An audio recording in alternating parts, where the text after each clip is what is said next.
Tahukah kamu, dari sebuah wilayah kecil di tanah Jawa, lahir seorang pemimpin yang kelak mendirikan kerajaan besar yang disegani. Ia adalah Panembahan Senopati, sosok yang dikenal sebagai pendiri Mataram yang memiliki visi besar dan kekuatan spiritual.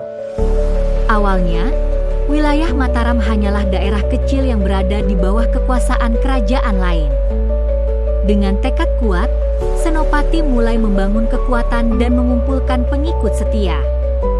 Ia melakukan berbagai perlawanan untuk memperluas wilayah dan memperkuat kekuasaannya. Perlahan, kekuatan Mataram mulai tumbuh dan disegani oleh kerajaan lain di sekitarnya. Nama Panembahan Senopati pun dikenal sebagai pemimpin besar yang membawa perubahan di tanah Jawa.